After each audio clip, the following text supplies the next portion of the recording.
नमस्ते। बहुत सारे दोस्तों, एक स्टूडेंट, गार्डियंस उनके रिक्वेस्ट के ऊपर ये वीडियो बना रहे हैं। ये वीडियो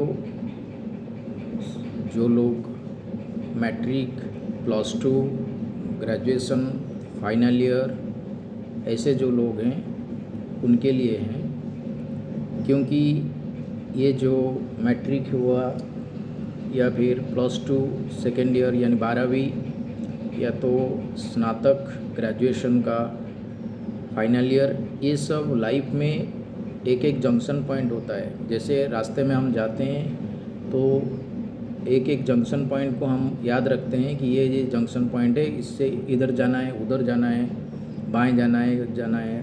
तो ये भी लाइफ में एजुकेशन जो एक बड़ा रोल प्ले करता है, उस एजुकेशन का रास्ते में ये बड़े बड़े जंक्शन पॉइंट्स होते हैं। तो ये तो मैट्रिक था, अभी तो 8th क्लास भी फाइनल ईयर हो जाएगा। 8+3+4 सिस्टम लागू हो गया है।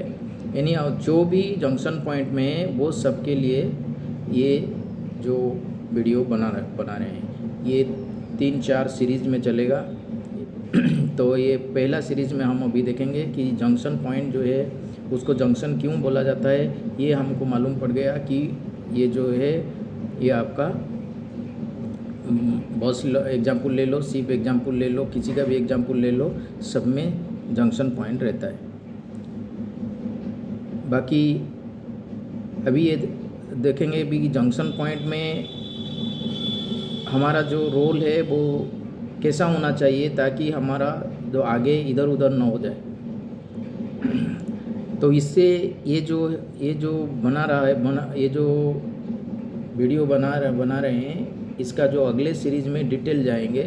परंतु ये सीरीज़ में मैं अपना लाइफ का एक एग्जाम्पल देके चालू कर रहा हूँ। अगर ये एग्जाम्पल अच्छा नहीं लगा या समझ में नहीं आया या फिर आपको लगा कि ये बिलो स्टैंडर्ड है, तो फिर अगले सीरीज़ में मत देखना, छोड़ देना, क्योंकि समय भी बहुत इम्पोर्टेंट है। समय का वेस्ट नहीं करना चाहिए हमको।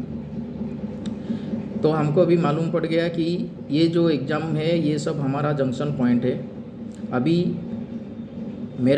हमारा भी लाइफ में भी जंक्शन पॉइंट है, होता है। जैसे स्टडी ख़त्म हुआ तो नौकरी चालू हुआ या फिर बिजनेस चालू हुआ, जो भी एम्प्लॉयमेंट चालू हुआ, तो वो एक जंक्शन पॉइंट है। वैसे ही उसके बाद में जो भी फिर आता है और कुछ जो भी लाइफ में, वो सब जंक्शन पॉइंट है। तो जंक्शन पॉइंट में अभी हम देखेंगे मेरा जो भी पहला शुरुआत हुआ था नौकरी में, उसी का ही एग्जाम्पल दे देता हूँ। तो मैं जब पहले ज्वाइन किया था सिप में, तभी पहले से ही मुझे बताया गया कि आप जो ज्वाइन करोगे वहाँ का जो कैप्टन है वो बहुत ही स्ट्रिक्ट है, आप ज्वाइन करना चाहोगे या नहीं। तब तक मैंने 1-2 साल वेट किया था इधर उधर का, तो मिला नहीं मुझे ज्वाइन करना है, जितना स्ट्रिक्ट होने दो। तो मैंने वहाँ पे ज्वाइन किया। अभी वहाँ पे जब ज्वाइन कर लिए तो जितना सुना था उसी के हिसाब से उससे भी ज़्यादा स्ट्रिक्ट मिले जो मेरा पहला कैप्टन थे। तो स्वाभाविक रूप से काम भी करवाते थे, उसके साथ साथ एकदम छोटे छोटे, एकदम जिसको बोलते हैं बारीक बारीक मिस्टेक, कि इसे खड़ा होना नहीं होना है, शर्ट अगर पहना है तो उधर बटन क्यों नहीं है, ये जो सब एकदम छोटे छोटे चीज़ें हैं। यूनिफॉर्म हमेशा पहनना है, जो सब छोटे छोटे चीज़ें, डिसिप्लिन, यूनिफॉर्म, जो भी सब छोटे छोटे चीज़ें को देखते थे। तभी मुझे ऐसा ही लगता था, इतना छोटे चीज़ों को देखते। और शाम को 8 बजे ख़त्म हो जाता था लगभग। सुबह से बोलते थे उठ के आपको आना है, तो सुबह उठ के आने थे। फिर शाम को ख़त्म हो जाने के बाद में और बीच में जब भी आपका रिसेस होता है तभी सोने नहीं देते थे। इधर आ जाओ, इधर कुछ जो भी कंप्यूटर है, पेपर वर्क, वो सब देखो। फिर उसके बाद में रात को 8 बजे के बाद में 8 से लेकर 10 बजे तक बोलते पेपर वर्क करो या तो फिर कंप्यूटर का काम करो, इधर आओ बोला। तो लगता था ये दिन भर काम कर रहे या तो फिर ये लाइफ ठीक नहीं है, ऐसा लगता था तभी। और हमेशा आता था कि ये तो मैं छोड़ के चले जाऊँ, या तो भाई ये कब छोड़ के जाएंगे, क्योंकि सबका रोटेशन होता है, पीरियड्स साइन अप। तो इसी तरह से बीतता चला गया और वो आदत सा लग गया।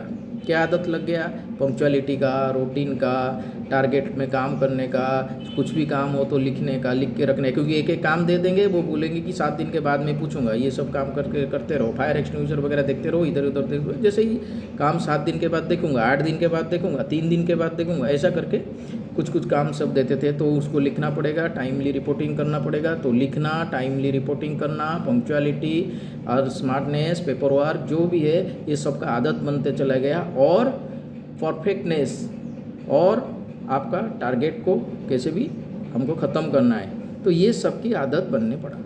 तो ये सब बनते बनते बनते बनते 4 साढ़े 4 महीना होने लगा। अभी उनका भी जाने का टाइम आ गया। 10-15 दिन था, एक हादसा हुआ जिससे मुझे पता चल गया कि मेरा जो थिंकिंग था वो कितना रॉन्ग था। क्या पता चला गया, क्या हादसा हुआ कि इंजन रूम में कंप्रेसर चालू करके उसमें हवा भरने के लिए दिए थे, जो मतलब कंप्रेसर में चलता था हमारा अल्टरनेटिव इंजन जनरेटर वगैरह। तो वहाँ पे वो सब ऑन करके मैं उसी रिलेटेड या उस और भी जो किताब अवेलेबल रहता था इंजन में, उसको मैं देख रहा था। तो उस समय में क्रू मेंबर आया, और वो क्रू मेंबर मेरे ऊपर चिल्लाने लगा, अरे तुमको पढ़ने के लिए रखा है क्या, ये वो काम के टाइम में भी किताब के बैठता है, ये वो।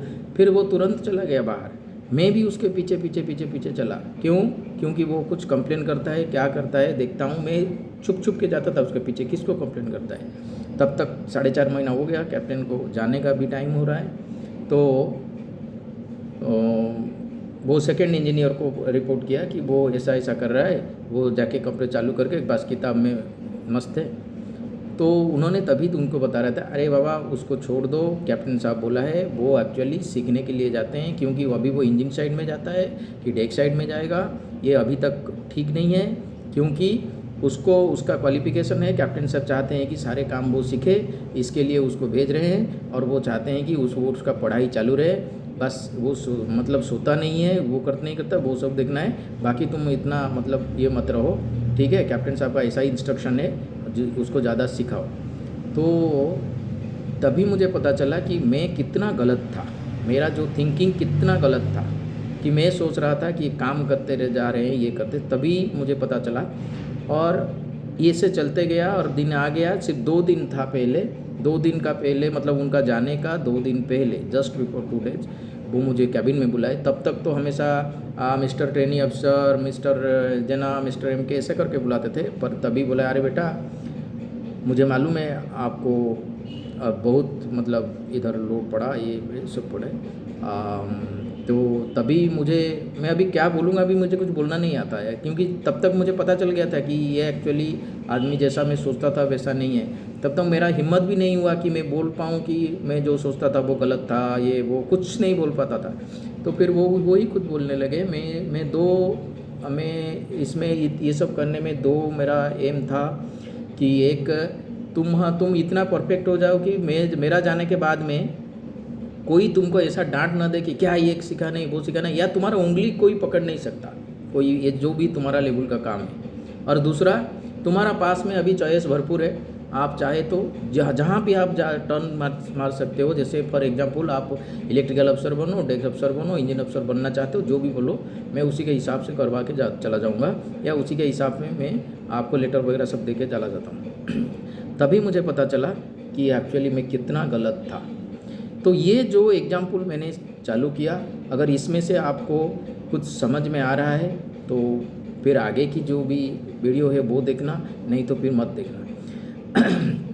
तो इससे ये पता चलता है कि हमको मतलब जब भी जंक्शन पॉइंट में हम जाते हैं तो उसमें जो शुरुआत करते हैं वो कैसा होना चाहिए। और इसका जो जंक्शन पॉइंट है, किसका, जो हमारा मैट्रिक का, इसका एक्चुअल जंक्शन पॉइंट चालू हो जाता है फरवरी मार्च से। यानी आप उसका पहले का मतलब 10th क्लास है या मैट्रिक है तो 9th क्लास लास्ट का, या अभी तो 8th क्लास हो गया है फाइनल एग्ज़ाम, अभी अगले साल से चालू हो जाएगा। मतलब इस साल से 8th क्लास का final is the basic and, 9th 10th 11th होगा इस साल से। तो 8th क्लास अभी बोर्ड हो जाएगा, फिर 12th क्लास का भी जो भी बोर्ड है उनका 11th क्लास में, और ग्रेजुएशन का जो है सेकेंड ईयर लास्ट में, तो उनका तभी से चालू हो जाता है। क्यों? क्योंकि उस समय का फाइनल एग्जाम में, सोच लो 10th क्लास का है तो 9th क्लास का फाइनल एग्जाम में आप जितने भी रखते हो 10th क्लास में 5 से 7% ज़्यादा रहने की संभावना है। ज़्यादा एकदम बहुत लेवल किया तो, या हो सकता है 8%। ऐसा कुछ कभी भी नहीं हुआ कि 35% रखा था 9th क्लास का फाइनल में और 10th क्लास का फाइनल में 80% रखा, 75% रखा, ऐसा होता नहीं है। और ऐसा जो भी बोलते हैं बस उनका मतलब क्या नाम है, सुनते रहो कि हमारा पास आ जाओ, ये करो वो करो, वो सब नहीं होता है वैसा। तो इसलिए 9th क्लास जी उसका पहले का जो है उससे ही आपको ध्यान रखना चाहिए कि मेरा यही जो प्री फाइनल एग्ज़ाम है, यानी अभी जो दे रहा हूँ वो प्री फाइनल है, उसमें से 5-7% ही ज़्यादा होगा। इसी हिसाब से मुझे अभी से तैयारी करना है। अगर ये आपको समझ में आया तो फिर हम आगे की तैयारी कर सकते हैं। अगर ये समझ में नहीं आता है तो भी वो चला जाएगा, वो भी समझ में नहीं आएगा। एग्ज़ाम रहेगा 10-15 दिन, टुक करेंगे, फिर वैसा ही ज़िंदगी में हर जंक्शन पॉइंट में ऐसा ही करेंगे और वैसा ही चलेंगे। अभी यहाँ पे रखते हैं, फिर नेक्स्ट पार्ट में हम उसका तैयारी जो है, उसका जो स्ट्रैटेजी है, प्लान है, फाइनल पॉइंट में, जंक्शन पॉइंट में, उसके ऊपर चर्चा करेंगे। Okay, thank you.